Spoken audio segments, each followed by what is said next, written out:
I'll take you here, please. You will look at more towards this direction, a little bit more back.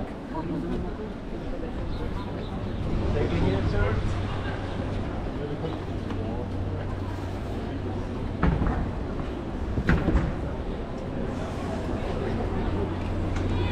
Any of your friends? No, everyone is here. Tell you the main reason why Ghent went into rapid decline after its glory days during the Middle Ages. So the main reason is only one man, who's just right over there at the corner, on the wall, on the facade, who is holding a ball on his hand at the corner. His name is Charles V. Have you ever heard about him? Charles V. He is known as an emperor of an empire where the sun never sets, because he was the king of Holy Roman Empire and then the king of Spain. So once if you're a king of Holy Roman Empire, it means you're having territories all around the world, means that like a sun is shining definitely onto some of them. So his father was Philip the Handsome, mother Princess Joanna. Princess Joanna apparently known a lot with her mental issues, especially afterwards, that when her husband Philip the Handsome, his father, was dying because of drinking wine that he got poisoned, and then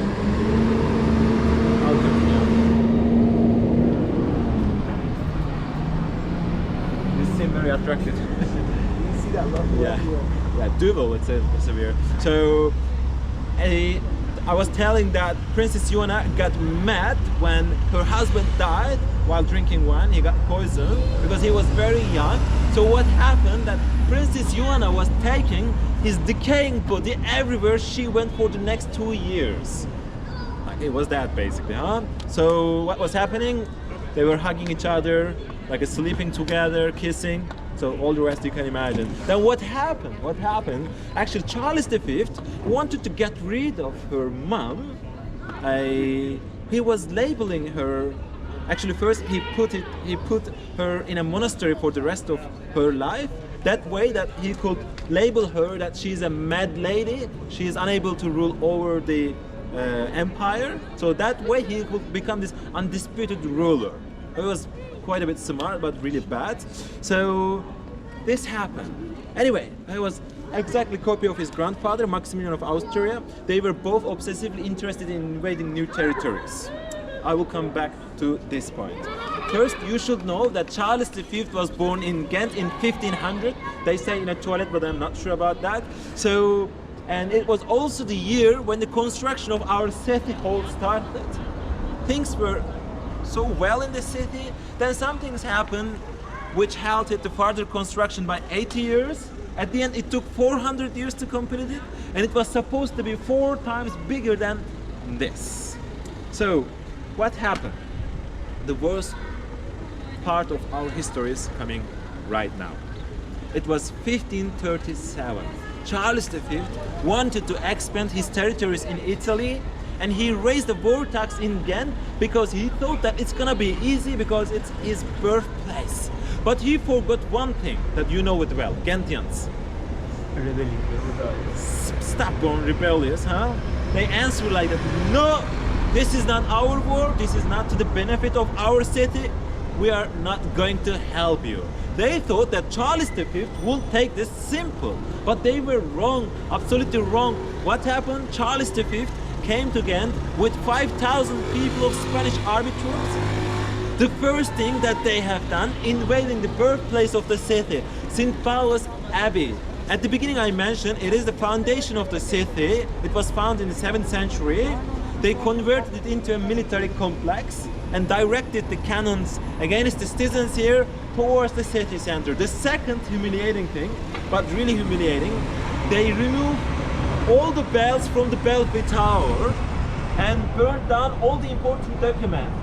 So if you're removing away all the bells, means that the city wasn't being able to coordinate it anymore. Can you imagine that you cannot communicate your citizens anymore? You cannot tell there's fire, enemies are approaching, everything.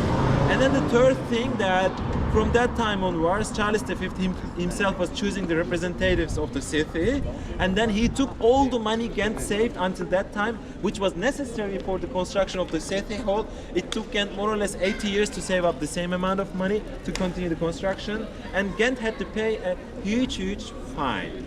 Last but not least, but the worst thing happened after, like, on top of all these punishments. One night they went into the houses of 17 most important officials of the city, broke their doors, took all of them outside with their night dress, barefoot, in the city for a procession.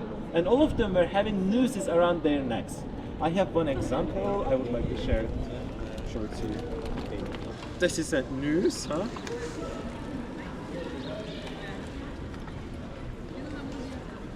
All these 17 people were having this around their necks, but more tight. I don't want to make it more tight.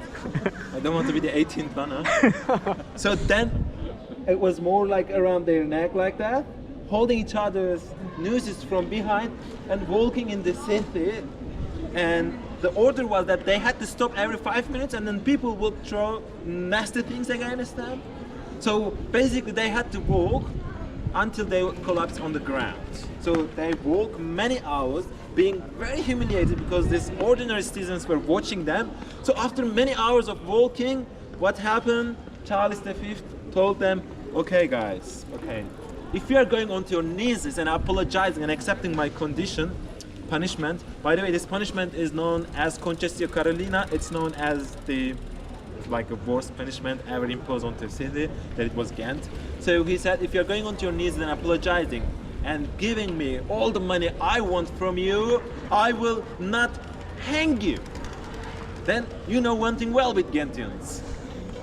They thought in that moment, okay, it's not the moment anymore to be stubborn, otherwise we will die. What happened? They went onto their knees and then did apologize and then told him, okay, whatever amount of money you want, we will provide it for you. Then what happened afterwards? Charles V didn't hang them.